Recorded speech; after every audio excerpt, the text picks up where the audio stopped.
So it's been almost a month, almost 2 months since Digimon Time Stranger came out, and I was so happy to hear that so many people gave the game a chance. Those who love Pokemon more played Time Stranger because they felt that the new game was just lackluster in a way, and they enjoyed this new Digimon game, which is a huge W for us Digimon fans. But now you're wondering what to play next. Well, I got you. Here are 5 Digimon games to try out and play, and maybe even like it after some time with it. For those new on the channel, I do videos like this from time to time, and I also live stream here and on Twitch. So if that tickles your fancy, maybe consider leaving a like, a comment, and also maybe consider subscribing. And I hope to see you during my next live stream. The link to my Twitch will be in the description box down below, but yeah, other than that, let's get started with number 5. Digimon World 1. Where do I even begin?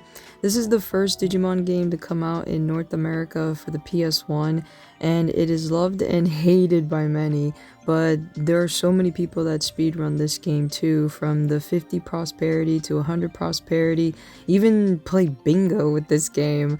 But this is a classic, you know, your pinnacle monster tamer game, basically like a Tamagotchi. You raise your partner, you train them, feed them, put them to sleep, and take them to the bathroom, etc.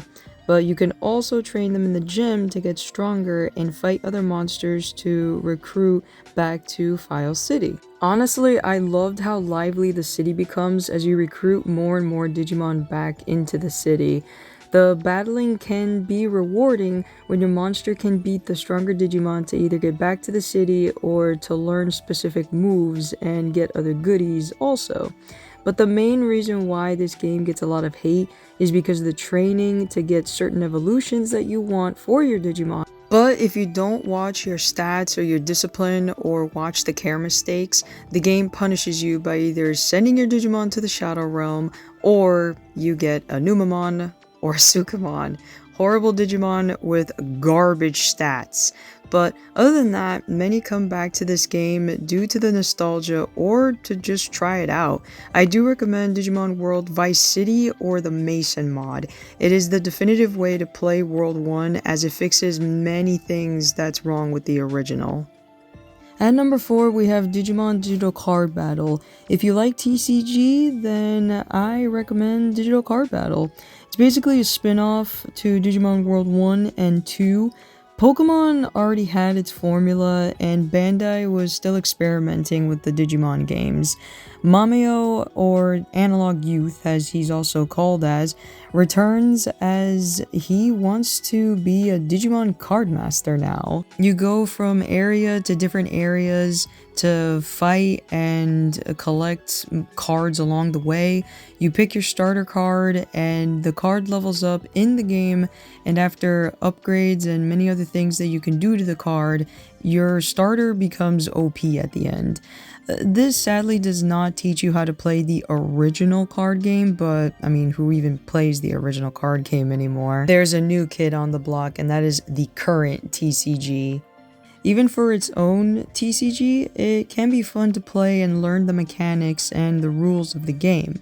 First to 3 KOs basically wins, and you have 5 deck types too. I myself don't really play TCG, but I remember giving this a try and it was interesting. I found it more fun than Yu-Gi-Oh! Forbidden Memories, but I'll let you be the judge of that.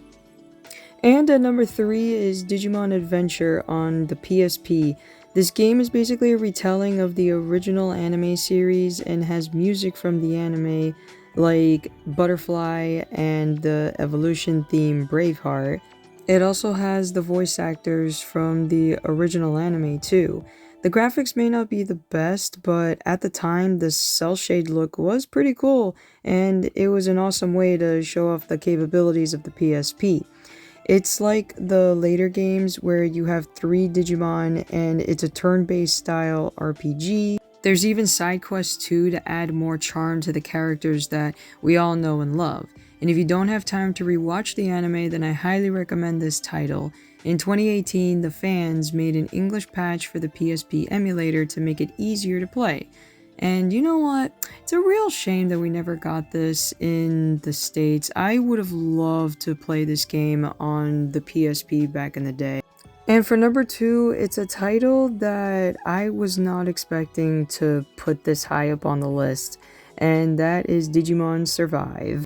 For this title, I usually tell people to give it a shot. It's a visual novel with a tactical RPG element for the gameplay, and unfortunately this game got destroyed and reviewed bombed by critics, and it didn't sell well in the West. Many people don't like reading, or they just don't want to read while playing video games, or they just have the reading comprehension of a 5th grader. But if you like Digimon and you like the story or just story-driven games, I recommend it.